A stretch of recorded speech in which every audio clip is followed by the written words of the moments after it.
Here's a look at these two Aumuca products right here. I wanted to do a video on both of them because I think both of them together are a really nice combination. So you have the Detangling and Shine Spray right there with the spray nozzle on the top, and it has a really nice smell to it, in my opinion. It's a very clean and a little bit of a fruity type of smell. Not mostly fruity, but a little bit of a subtle fruit smell there.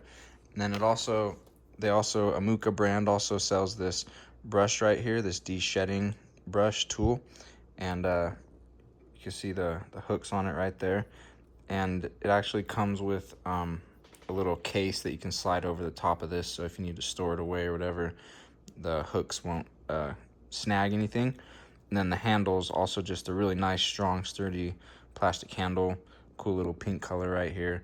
But yeah, Aumuca makes some decent products right here. I would recommend them. I think you'll like them. I think the tool will work well for pulling all that hair out of your pup that is just loose hair caught in all of his or her other hair.